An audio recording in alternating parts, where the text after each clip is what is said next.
Welcome back in, everybody. This is the Devil's Den. I'm joined alongside Chris. We had some technical difficulties last week, so we were only able to put the podcast up on Spotify. But I think we've worked the kinks out now, so we should be good on YouTube. We're going to be back on YouTube now. So, yeah, I mean, sorry about that, but, you know, it's what it is. Moving on. We figured it out. Okay. Yeah, we're gonna move on now. Let's begin. Today we're going to be talking about some of the matches from last week, not just the Bournemouth match, but also the Aston Villa versus Liverpool match, how that affects the top four. Then we're also going to be talking about our predictions for the Chelsea match. It's coming up tomorrow. Then we're also going to be talking about some recent transfer news. There's been some slight developments for certain people. Yeah. And then we're also going to talk about both of our ideal summer transfer windows. So, Chris, what do you think about last week's games? I think the Bournemouth match, it puts our chances for top four at like a lot higher. I think it was good. It was like another dominant performance.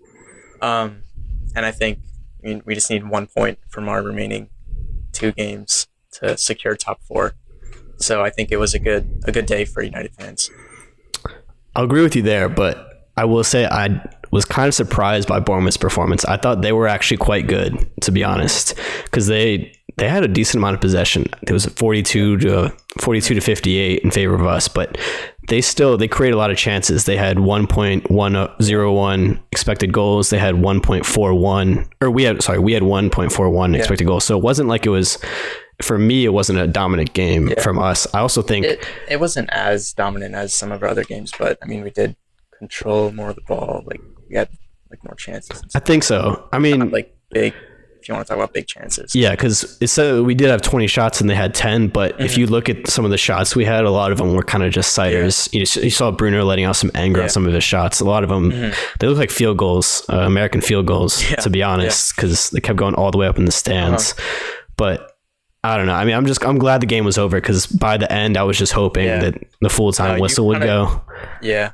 Because it wasn't. We didn't really create too much, to be honest. I felt like Martial kind of struggled to really get involved in the game. Anthony, he didn't seem too happy to come off. Oh yeah, he seemed really pissed about that. Pretty early in the second half too. Yeah, but which I think I was surprised seeing him come off, but I was a little bit, but I think he wasn't really creating enough to warrant like staying on, really. I thought Anthony was also really poor. He kept losing the ball pretty often, and it wasn't just that he was trying innovative things and trying to make something happen. Sometimes he would just have like a really bad combination with, I think Wan-Bissaka was behind him, a fullback, but I don't know, he just seemed off in the game. But for some reason on Twitter, I kept seeing trolls coming at Sancho, saying Sancho this, Sancho that. When for me, Sancho was our best attacker. I mean, that's not saying a lot. Right. That's not saying a lot, but I think he was our best attacker on the day. Yeah. He was at least the most lively. Yeah. He had a couple of lazy mistakes, which people always tend to point out. But for me, he was he was the bright spot in our attack. There was like the one chance when he like didn't go into 2 tackles, and everyone was like calling him like soft and stuff, but I thought he was really good. Yeah, I think a lot of our players though have that habit of just kind of letting the ball roll, and then the other team gets a good chance. For me though, I don't know what it is about United fans, but they just give up on players so quickly. So like for me, I love Sancho. I don't know what it is about him, but I love him and I really want him to succeed. So if we can bring in a class striker next year, I'm hoping that can help us like regain his dormant form. I think we would all be in for a treat, because he was filthy for them. He was special, man. He was special. He was up there. Yeah. If you're talking about goal contributions, he was up there with Messi and some of the best in Europe. Top attackers in Europe. Yeah. So, I mean, it's not like he's not, talented. We know he's got the skill, but it feels like it hasn't transitioned well from the Bundesliga to the A lot of people Premier say League. it's like he needs the right players around him. I mean, that's like somewhat an excuse making, because obviously no matter who you're playing with, you should be able to like play at your best level. Obviously, if you're playing with better players around you, you're going to be playing better. But like, for instance, a lot of United fans are saying Sancho needs like an attacking left back or an attacking right back to like go with his what do you call it, like create a partnership and stuff. But I don't know.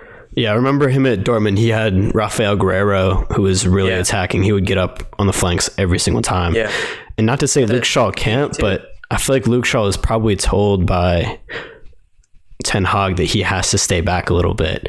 Also, not to mention, I think when you're playing alongside, because for most of the season he's played alongside Weghorst as his striker, which is like, bro, what are you supposed to do when you have this 6'6" giant who's just slower than molasses up there? Sancho is very good at linking up around the box, like getting in tight pockets of space around the box. And Weghorst is not the best like link up striker. We all know that. So if we get like a very versatile striker who can like move around the front line and stuff more easily, it'll be a lot better for him. Yeah, I mean, for me, it's Harry Kane. I think Harry Kane would help him out so much. Yeah. Which I'm just hoping that United fans don't give, because it seems like a lot of them have already given up. I'm seeing people on Twitter saying, "Oh, who's ready for Sancho to be sold? Like, how much money can we make off him?" Yeah. I don't know. For me, I think we got to give him another season at least. We tracked him for years. We scouted him. Like, what do you spend 75, 80 million on him? Yeah. Yeah, it was like 70, 75, I think. It's starting to get annoying, all these transfers we have that are 80 million, 100 million that aren't working out. Like, I know. Look at Anthony. I mean, I think he still has time, but you know, we got to start to see. It's a lot of money. We got to start to see these players actually perform. Like sometimes they're just putting in dog shit performances, or if they're only putting in a few good performances this season, that's really not helpful when your price tag is so much. And I get that United overpay because we have stupid owners and stupid management, but it just has gotten to that point where we can't be spending so stupidly. Because you look at like a Man City, they spent like what 30-40 million on Akanji, and he's been so good for them. One of their best players this season. Really good defender. I mean, also Julian Alvarez, what was it, 15 million they got? Yeah. That's insane. He's one of the best strikers in the world. He's not even their starter. Yeah. He's good enough to be our long-term starting striker. It's just, oh my God. And we were after him too at the time. Ragnick wanted him. Yeah. Woodward refused. Same with Holland. Dude, there's so many what it could have been with Manchester United. It's just, we're what could have been FC if you think about it. Because, you know, oh my God, Julian Alvarez, man, he could be our star player playing in week in and week out, and now he gets to just play his City and I feel like he has no pressure too, because since he has the backup, he just comes on when they're already up 2-3-0 and he'll just score another goal. He's so talented. I just wish we could have a player like that. It's just so frustrating. Speaking of City, we have to address the elephant in the room, man. Arsenal followed it to Nottingham Forest and City. Oh my God. City clinched the title even already. Kicking the ball. And so now they can rest all their players for the FA Cup final and Champions League final. Dude, they're this close to being treble winners, man. It's scary. It's sad. What do you think about that? You think they're winning the treble? I mean, for the Champions League against Inter, obviously Man City are going in to be the favorites. Inter are the underdogs, but I don't know. Objectively, I see them winning that game. Just because it's they've been on such good form lately. And then the FA Cup, though, it's honestly a toss-up because it's a Manchester derby. We've already beaten them in the league this season once. So the fact that I think it's such a big game, I think it could go either way. I feel like at this point, though, for me, it's got to be like a 75-25 split where you think? I think City are going to kill us, bro. I don't think. I hate to be that pessimistic fan. I'm really hoping we win because I need Ten Hag to dig into the players and say, yo, look, this is a piece of history right here they're trying to meddle with. Yeah. So you better not let them fuck on over us. But, like, come on. Like, we need to get our heads in the game. But, I mean, I'm kind of scared. I think we'll be up for it. I hope so. I think with Varane back too, with Casemiro, where our mentality leaders are back in the team. Yeah. Obviously, Martinez is such a big blow for us, but Lindelof has been doing really well recently. So I don't know. I mean, I think we can win it. We can win it definitely, but we can. it's not looking too great. It's like favorites, like we're definitely gonna win, but it's a Manchester derby. We've seen teams look at 2018 when City could have won the league against us, and like Pogba had the 2 goals. That was insane. That was nuts. We were out of form. They were in form, and we beat them. Like we came back. So I think anything could really happen. Yeah. But for the Champions League, I'm gonna guess City's gonna win it. Unfortunately, I don't think in a pushover team. I think they're still gonna give them a challenge. Need a Lakaka masterclass. Yeah, we need a Lakaka masterclass, but we'll see. What about the Aston Villa versus Liverpool game where they drew? They were so close to winning so close. And then fucking Bobby Firmino came on. I know. Had to finish it. What's up with them getting 10 minutes of extra time too? I know they had 18 total minutes the hell is that? The entire game. Why? They had 8 minutes at halftime and then 10 minutes full time. I don't know. Bro, there had only been one goal scored the entire second half. Was there an injury or something? I was watching the United game. But. Yeah, I think I watched like the extra time just because the United game already finished, so I switched over. But I hadn't been watching. Prem wants them in 10 minutes, dude. 10 minutes to get a goal, and they didn't. That's nuts. Yeah, I mean, if they had scored there, that would have put us in quite the predicament. It's always been in our hands to get Champions League. We've never had to rely on other teams to. And bro, think about it. We have Chelsea next. Like, come on. Yeah. I know you've been nervous, but for me, it's like it's you might as well lock it. It's a lock for me. Yeah. If you're placing bets, it's a lock. So you're confident about? Oh no, I'm not even just confident. Like I know we're getting top 4, bro. We're playing Chelsea. We're playing 100%. We're playing Chelsea at home, bro. Chelsea. No, this stuff happens. Chelsea. They're saying guaranteed, and then you lose 2 games, and then top. Bro, wait. Just pause for a second. Look at the table. Chelsea are 12. I'm not. I'm confident too. I'm very confident. I'm just saying it's never 100% until it's done. Chelsea have been dog shit. We only need a draw too. We don't even need a win. I know. The thing is, we always draw Chelsea every year, so it probably will be a draw. It's more likely to be a draw than it is to be a loss, if you think about it. Plus, like, no, fucking, dude, we're winning. We're winning. Are you crazy? We're winning. We're home, bro. We're winning. That's an easy win. Then Fulham, I mean, I will say, I think, to be honest, Fulham is a way harder match than Chelsea, if you think about it. Yeah. Plus, not to mention, them in the table. It's going to be Mitrovic's revenge tour. He's trying to get the revenge on us. I think the fact that both games are at home is really good for us because we've been really good at home this season. Yeah. So I think it should be 2 dubs for us, and we should get third. I know we haven't officially clinched it yet, but come on, bro. Like we've clinched top 4. We've only conceded 8 goals at home this season. Like next time we talk in this podcast, we're gonna be in really Champions League. Yeah, I'm so tired of being in Europa League, so I'm just excited we're out of the fucking Europa League. Plus, I'll put it at like 95%. All right, I got 100, but because if you say you're gonna be a pussy, happens, which it can. We're gonna go back to this, and I'm gonna clown you because you're gonna. No, don't clown me, bro. Nah, it's happening. It's happening. I'll bet you $100 right now. $100? Well, obviously, I'm not gonna bet against this game. And you'll how about this? If we don't get top 4, I'll give you $100. And if we do get top 4, you just Venmo me however much Chipotle cost. One Chipotle meal. Deal. One Chipotle. Deal? All right. Deal. All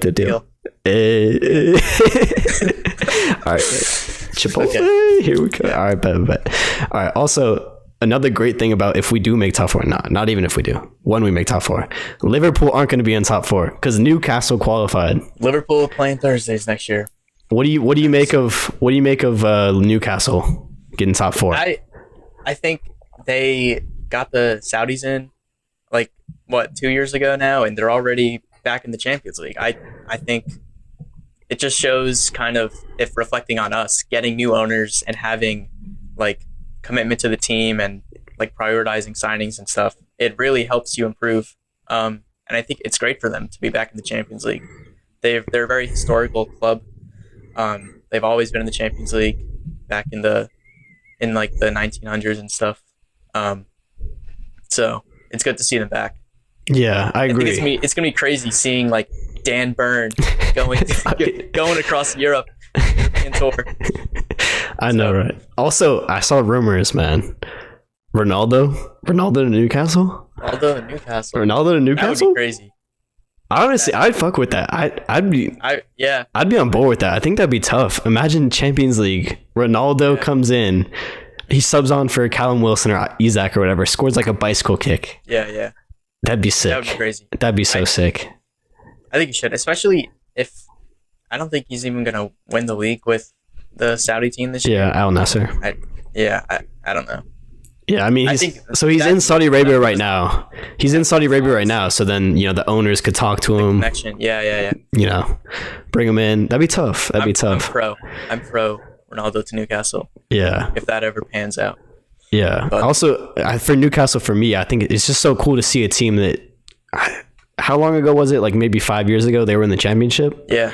And now they're in the Champions League. Yeah. Like, talk about a glow up, I know. Fair play to Newcastle. But now that they did draw against Leicester, though, we can take that third spot if we win the rest of our matches, too. Which, I mean, at the end of the day, top four is top four.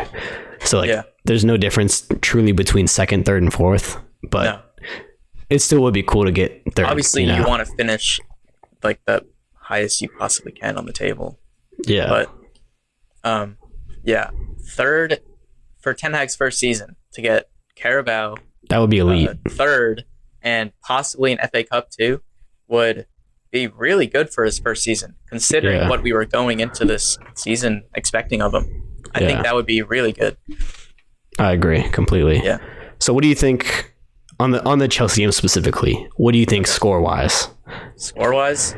So we haven't really scored much, to be honest, lately. Like we're not as clinical as we need to be. If it's to be a draw, it's going to be either 0-0 or 1-1. Yeah. Or if we were to win, like 2-1 maybe. For me personally, I don't see Chelsea coming close to our goal. I don't even. You don't think so? Nah, I see them getting like maybe 3 shots on target, if that. To be honest, because they just with Varane back with Lindelof and Luke Shaw left back. I mean, I don't see them really touching us. Yeah. Attacking wise, so I think it's going to be probably a 1-0 or a 2-0. 1-0. Yeah, I mean, I'll say. You know what? I'll say 2-0. I'll say 2-0. Has been really good as of late. Is Rashford back? I think he's going to be back. They said they were monitoring his situation. Yeah, he's been in training, but they said he was in training before the last match. He just wasn't like fully. You know what would be really nice would be a Garnacho start. Oh my god, yeah. That would be really great. That's one thing I want to talk about too, because I keep seeing him subbing on and stuff. But eventually, when's that point, like that tipping point where it's like, all right, this kid is fucking elite. Like he needs to start week in and week out. I think that could be coming soon. If not this season, early next season, I think is going to be when we start to realize, hey, start like this kid as a starter. Yeah. I mean, I'm not trying to like make some crazy, prediction, but he could be like up there with your top guys. Maybe not Mbappe and Haaland level, but maybe slightly below them. Like kind of like Salah, because for me, Salah is such an underrated player. I don't think he's at the level of like a Haaland. Salah? You think Salah's overrated? No, I'm just saying. I think he's rated very highly. I feel like maybe back in his a couple years ago, he might have been overrated a little bit, but now I feel like he's kind of gone undershadowed. Just because Liverpool had such a turbulent season. I guess. I feel like he's kind of underrated because he had so many goal contributions. He's had more than Rashford, but everyone's saying Rashford's. I mean, lately Rashford hasn't really been that great. Salah's just been a very reliable player in the Prem and stuff. Like you're going to get goals from him, no matter how well or no matter how poor Liverpool are doing. That's one thing. Be contributing. Yeah, with Garnacho, I always see him. Even if he's not scoring a goal, he's always looking threatening. Like always, he always tries to be his man. Which even if he doesn't, I'm not really mad at him because if he's all the way down in their side, the fact that he's like trying to take on his man. Yeah, Antony rarely ever does that, and it really ticks me off. Like it's really starting to get to me because I know he's fast, but I don't know. It's starting to. Hopefully next season we'll see some improvement there. But yeah, with Garnacho, I think he's going to start. I think Garnacho could score against Chelsea for sure off the bench, and then I think I'm gonna go with the Bruno goal. I think Bruno's gonna get like a cheeky goal, and then I'll say Garnacho scores as well. Yeah. So that'll be my prediction, 2-0, and you got 2-1. You said. Yeah, that's for a win.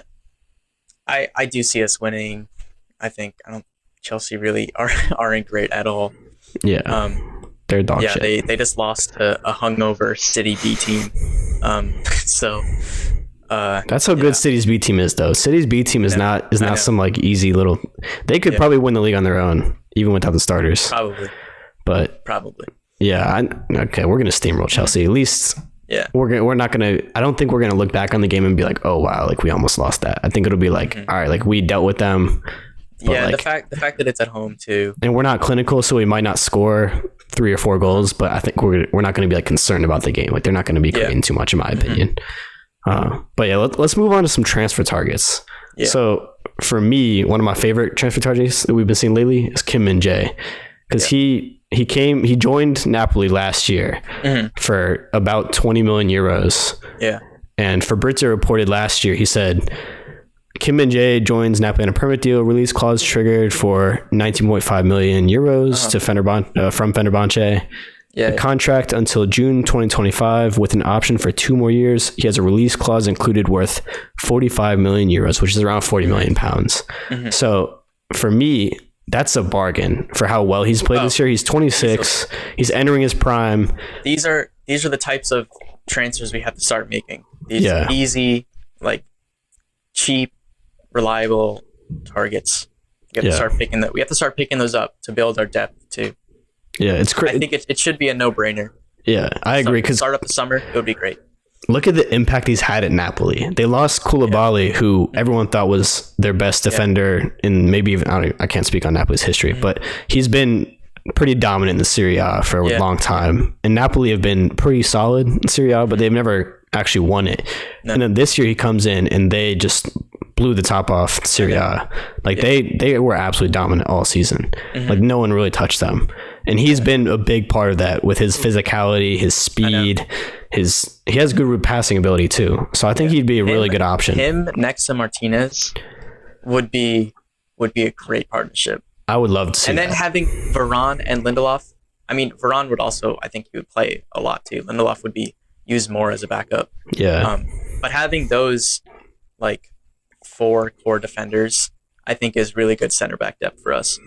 Yeah, I agree, because if you look at Varane, though, the only problem with him is his injury record. So I don't think, because some people are saying, oh, Varane's going to start over him and Kim Min-Jae is not really going to play much. He's just going to be a backup option. But for me, Kim Min-Jae will play probably you think the majority 60% to maybe 70% of the games. I can see that. And Varane would probably play the other half. Well, 40, whatever. You do the math. But well, I mean, the other thing is Varane is retired from the France national team. That's true. So he would commit all his time to United next season. That's true. But yeah, for me personally, I don't really see a better option out there for the price range. Yeah.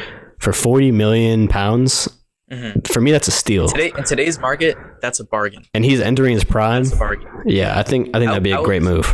I think he's 26. Let me check real quick. Good age. Kim Min-Jae. Yeah, entering his prime. He's 26 years old, November 15th. 26. Yeah. So yeah, he'll be 27 next year. But yeah, so he's entering his prime. He's still got tons of time too, because center backs can probably usually they're into their older years. They're still playing at a decent level. Yeah. So I think he'd be a good option to buy. Okay, so Kim Min-Jae is like someone we've been rumored with, but he's not our biggest priority, I would say. Yeah. I think a goalkeeper and striker are higher on the list of what we need right now. And we haven't really been aggressively linked to any striker or goalkeeper lately. Well, I feel like the news feeds come out in different waves, I guess you could say, because sometimes you'll see a lot of heat coming. Oh, Harry Kane is locked on to Manchester United, or all these Victor Osimhen is coming to Manchester United, but we don't really know. Like none of that is really true, unless you actually see a reporter by the club. Once the window opens. Yeah, unless you see people like Fabrizio Romano confirming things or the club confirming things. Yeah. Most of it is just kind of bullshit. It's kind of just bullshit. Yeah. Like I keep seeing random guys pop up in these different news reports. Yeah. So like with Mason Mount, because oh my God, we saw Mason Mount get reported today, It was Sammy. Oh my god. Sammy Mockbell. I hope I'm pronouncing that correctly. He's the chief football reporter of the Daily Mail, which Daily Mail isn't insanely reputable, but he said, he said today, Man United are launching a £55 million swoop for Mason Mount. He is a primary target for Erik ten Hag heading into the summer transfer window, who wants a deal wrapped up quickly. United sources have indicated that talks over a move for Mount are set to commence. No, that's so bullshit. That's the biggest load of crap I've ever heard in my life. If you put that out there as a journalist, you're just telling people, I know, I'm a liar. That's all I am. They literally just use us for clicks. It's ridiculous. And, I mean, we've always known that. It's just like, it's one of those that it's so stupid. Like, and I mean, maybe I could see, I think Mason Mount is a talented player, but when it says primary target, no. Are you serious, dude? Who is he replacing in the starting 11? Come on. Think about it. No one, exactly. In 55 million pounds, I think that's too much.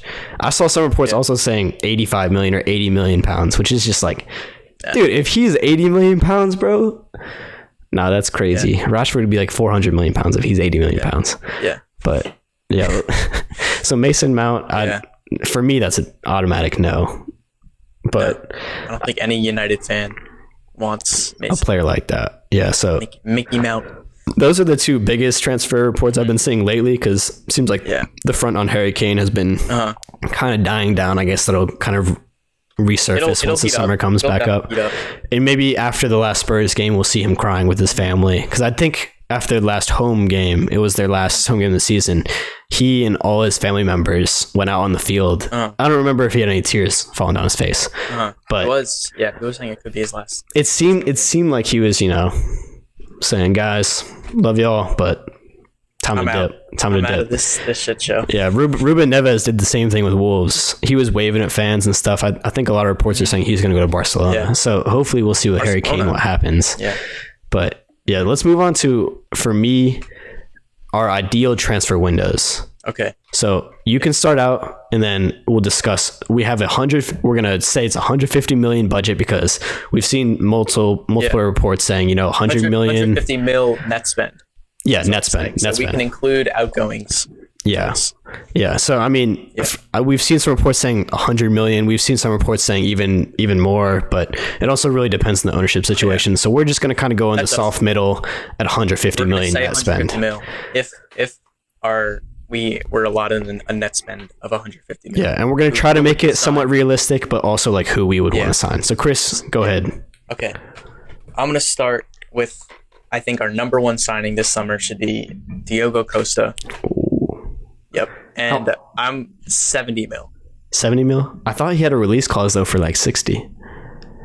Did he? Maybe I'm wrong. I put him down to 60. 60, 70. But go ahead. Okay. Keep going. Okay. Next one is going to be Harry Kane. I think he should be our number one striker target. He would absolutely transform our attack. He would be very pivotal for us. He's also got a sick ass name. Scoring. He's had like 28 league goals this season. And no one's talking about it because Haaland has however many. And he's in a shit Tottenham side too. I know. Imagine he was playing for City. Nah, it'd be over. Bruno Fernandes creating chances for Harry Kane. It'd be over. That's crazy, bro. Over. The things I would do for that, bro.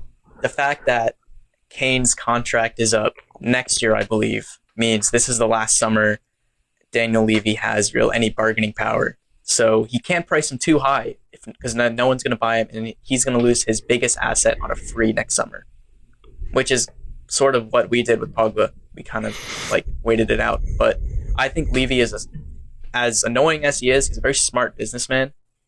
So he's going to try to squeeze out as much as he can, but he can't go too over the top. I think it'll take like 80, 90 million, something around there. I priced Harry Kane at 90 million.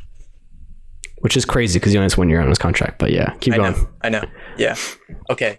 Next up, I'll say, Kim Min-Jae for 40 mil. Bargain. Yeah, bargain. That would be like bargain in the summer, I think, if we got him. Anyone else, or is that your... No, I have a couple more. Couple more? Okay. Ooh. Yeah. So next up is a midfielder. I have a couple options here. Wait, no. I just want one. Or did you pick two that are in your budget? I'm just saying, Yeah, no, they're all in budget. It's just I have a couple different. Pick your best one though. Pick your top one. Pick your top one. I think it's unrealistic, but Frankie De Jong. Ooh, okay. I know he's made comments about like him wanting to stay last summer, but I don't know. I think, dude, he's such a silky baller. He's such a silky baller. It's more likely also if Qataris come in, I think they'll get who Ten Hag wants. Ten Hag wanted him last summer. That's why he was so persistent in getting him. So if Qataris are in, Ten Hag says, I want this guy, they're going to go get him, I think. But yeah, Frankie De Jong, 75 mil. Okay. Yeah. Is that it? I had some other names, but I want to hear, or I'm going to say my sales, because obviously we need to make some funds to sign all those players at those prices. And then we'll hear your team. And then I had some surprise names that probably won't happen, but I did want to mention them because okay. they're some hot takes. Okay, hit me. Okay. So now I'm gonna do my sales first. Okay. So at one, we've seen some reports of Dean Henderson leaving. Yes. 30 mil, which would be great business. Huge business. I don't think he really has a future at United, and I think 30 million for him is a great deal. Yes. So Dean Henderson, 30 mil. Next up, I have McTominay leaving. We've heard reports of him leaving too. I think we can get around 30 mil for him too. 30 mil. Wow. I think, yeah, if he stays at a Premier League club like a West Ham, I think that'd be good business. I think Martial will also leave. Okay. Especially since we're hopefully signing a striker. Is that your hot take? No.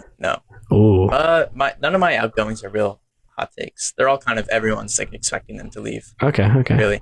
But I priced Martial at 40 mil. 40 mil?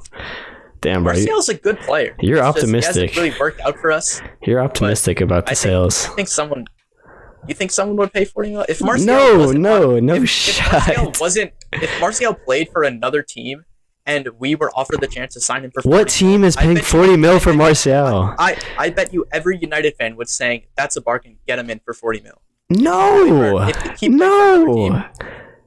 Player-wise, he's fantastic, but I think, bro, no, his injury record is so poor. No, not 40 million. Okay, don't look at it. Don't look at it this season.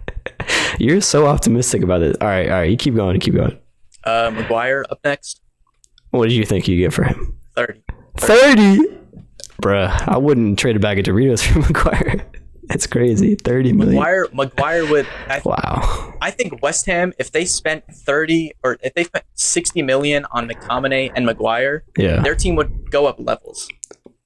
They're not Manchester quality, but they have played well in the Premier League. That's a hot take. That's a hot take for sure. It's a hot take, but you're gonna get roasted for that. I don't know. No, Maguire's not upping anybody's levels, bro. He's bringing them down. I don't know, man. I think at a team that really likes to sit back low, like low blocks, he would cook. I guess, maybe. Yeah. Any other outgoings? I have 2 more outgoings, Van de Beek and Tellez. Ooh, I didn't even think of Van de Beek. Yeah. Should have thought of that one. I don't really see Van de Beek staying. Tellez how much you think. But Van de Beek's young. He is obviously talented. I could see him. I don't see him staying in the Prem. Maybe going back to the Dutch league. The Dutch league or somewhere else. But I think, and then Tellez, I think combined, you can get maybe around 30 mil for them. Okay, that's fair. Yeah. So, do you have any other incomings?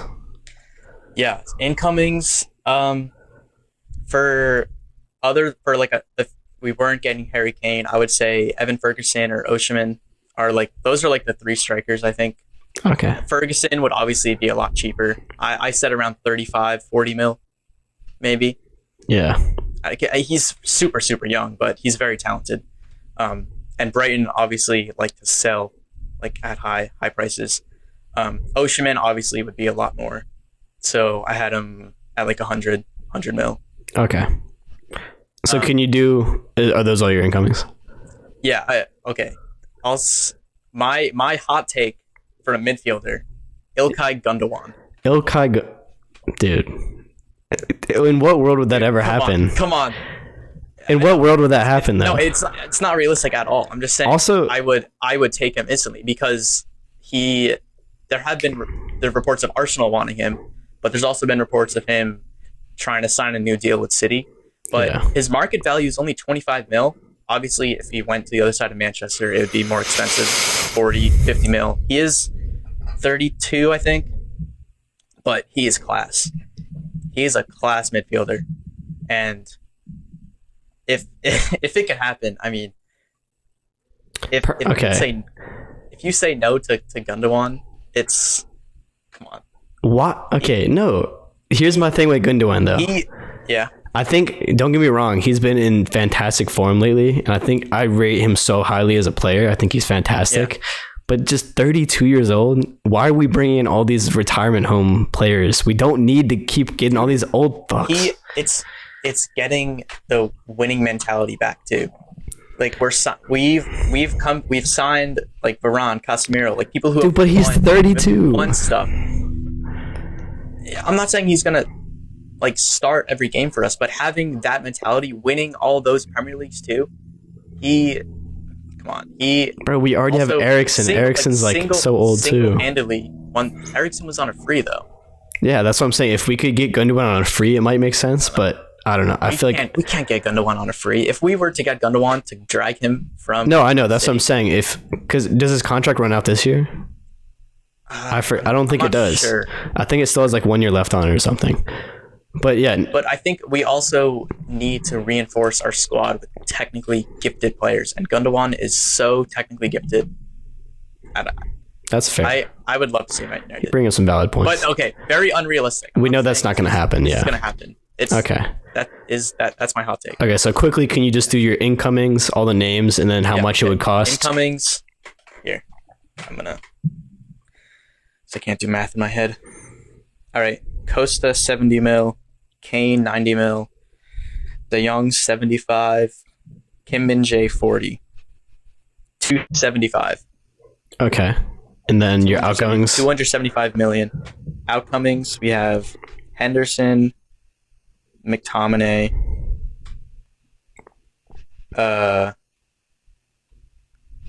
and Martial, Maguire, and Van de Beek and Tellez, which is 160. Okay, so the net spend that's 115. Okay, so the thing about yours, though, I think you're very optimistic about those outgoings. So I think it would probably be the net spend on that would probably still be closer to 150 if you think about the true outgoing prices. I don't know. But yeah. It does depend on, like, I mean, the one thing I will say is the wages, because Maguire's is on high wages.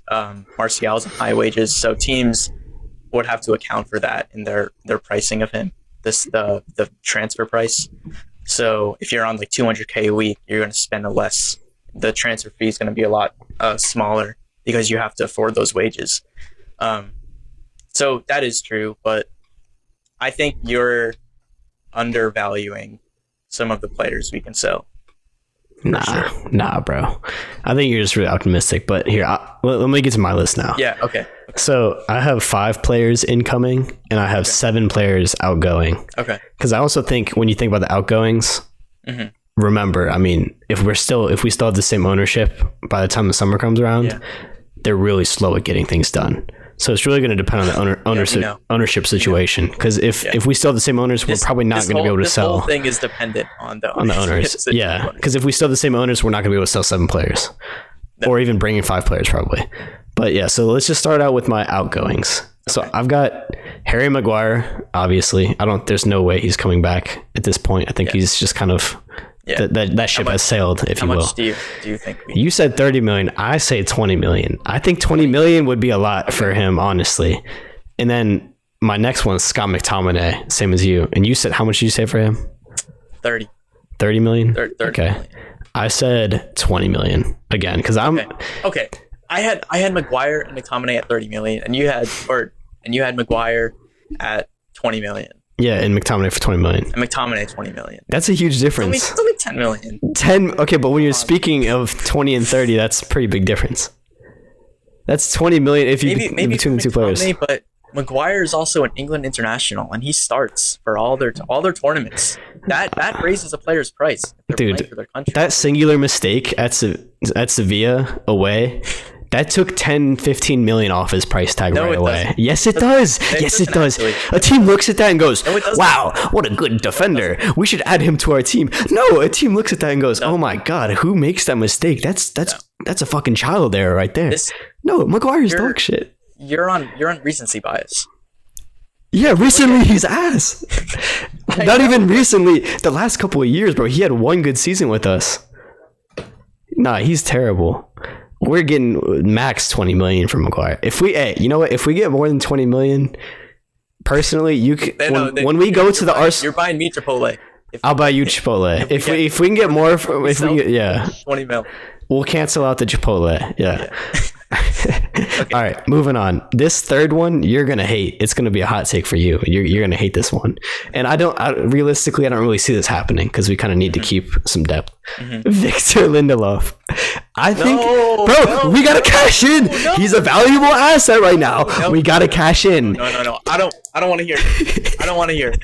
But you like my price tag, though. You like my price tag. Don't get me wrong. I like him as a player. I like him as a guy, too. But you heard what he said at the Swedish camp. He said, I need to be playing games in and out because I love soccer or football. 35 million is what I said for him. I think he's a valuable asset right now. He's starting over Maguire week in and week out. He's a good player. He's a really good player. 35 million? I think we can get 35 million for him, personally. But, yeah, I don't know. We can get 40 for him if we were to sell him. Yeah, depth-wise, that might not make the most sense. So it's not too realistic, but I wanted to sell somebody, and I didn't want to sell someone like a Sancho. You need a second center back to come in. So you better have two center backs on your incomings. Nah, don't worry about it. All right. Next up, I got Dean Henderson because personally for me, he's just not up to par. Yeah. Same with De Gea. Okay. He's not up to par. But unfortunately, I don't think we're really going to sell De Gea because no one's going to want to buy him.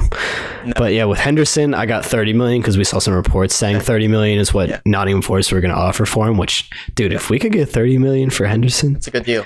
That'd be a steal right there for me personally. Then I got Tellez on there as well, 10 million or so.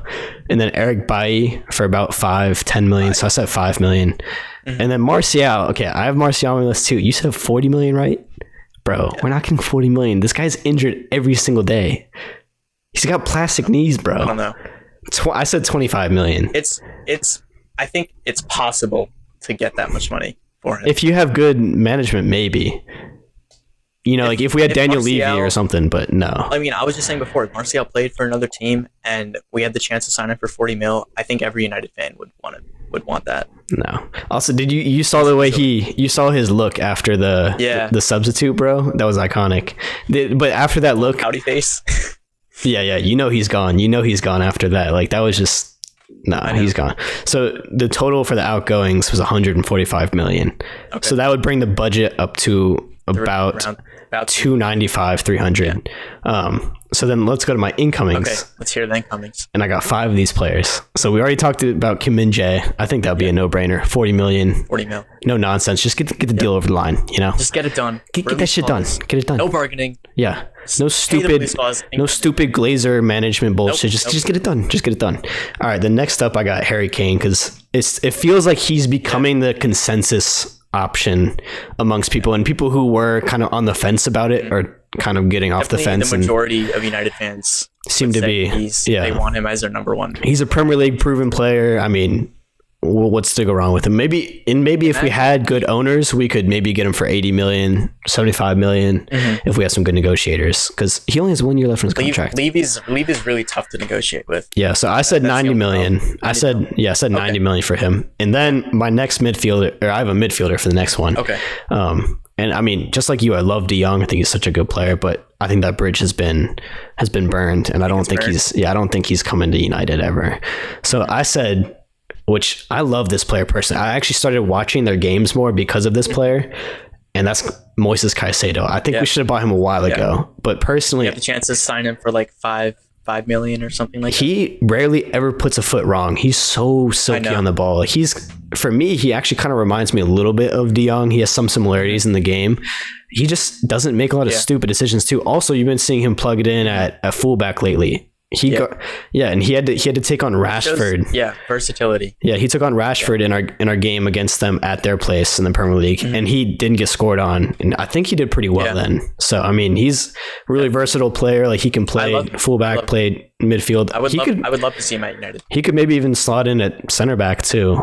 Same with Casemiro. He has done that for Brighton. Yeah, and I think too, if you have Casemiro, he can slot in at center back, and then you can put Caicedo as a starter at defensive mid. So I think we have some flexibility there, which is why I was okay with selling Victor Lindelof.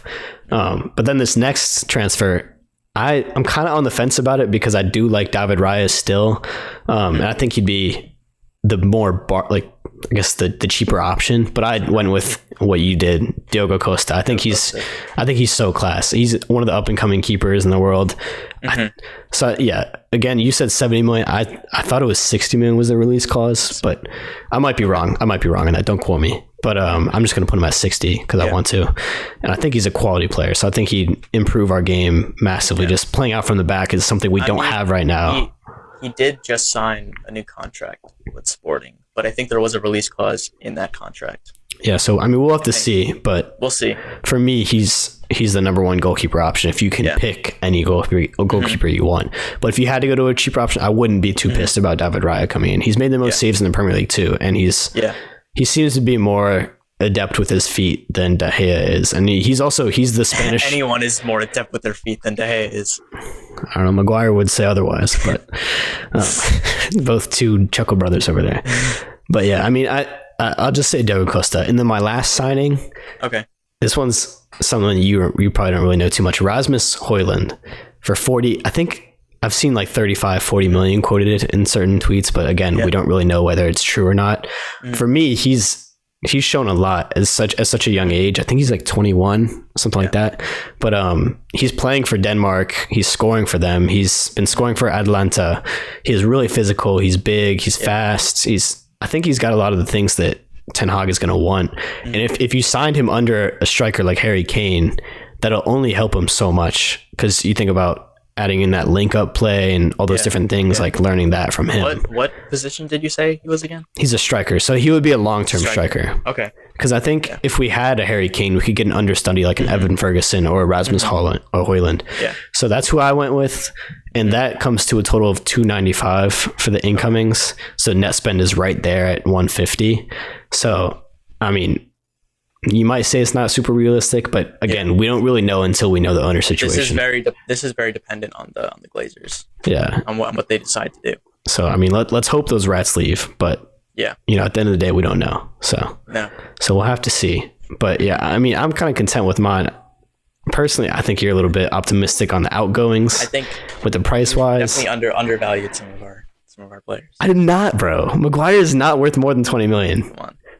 All right, wait. Let's talk about those bets again. So if Maguire gets sold for more than 20 million, let's say dollars or pounds? No, pounds. If Maguire gets sold for more than 20 million pounds, I'll owe you Chipotle. And if we don't make top four, then you owe me Chipotle. Wait, is that if we don't make top four? Oh, I owe you $100. You owe me $100. And if we do make top four, because it's happening. It's already happened pretty much. Then you'll owe me Chipotle if we make top four. Wait, that was the deal? That was the deal. That I owe you Chipotle if we make top four? Yeah, and then if Maguire gets... What? So that was the deal. We shook on it. We shook on that shit. We have that in recording. For me to buy you Chipotle? We have that in recording, yeah. But we're totally going to make... we can't go back. Yeah, that's what I said. No, you said 99%. And I said, I'll give you $100 if we don't make it. Because you were like, oh, we might not make it. We could bottle it. I'm not saying we may not make it. We're not bottling you, bro. I don't want to get back into this. All right, but we shook on the Chipotle. I don't know. That's like $10. I'll have to rewatch. You have to rewatch it. That's bullshit. That's bullshit. No, but it'll cancel out if we sell Maguire for, unless I already cash in on it. But yeah, it'll cancel out if we sell Maguire for more than 20 million pounds. I'll give you Chipotle. Fair enough. But I don't think it's happening. So I think I'm good. I think I'm gonna get some Chipotle. Okay. You know, what do you think I should get in the bowl? I don't know. Chicken, steak, beef. What my order is. Nah, I'll let you know what my order is. I'll send you that right after this. Yeah. All right. But well, that's all we got time for. Yep. Had some fun today. Yep. Talked about the transfers, the results. Us securing top 4 because it's pretty much already happened. Yep. But yeah, if you guys liked it, make sure you guys drop a subscription, drop a like, drop a comment. Tell your friends. Watch us on Spotify. You can watch us on YouTube. We also have a Twitter account. You can track us on there. So that's all we got for you guys. Have a good rest of your week. Thanks for listening.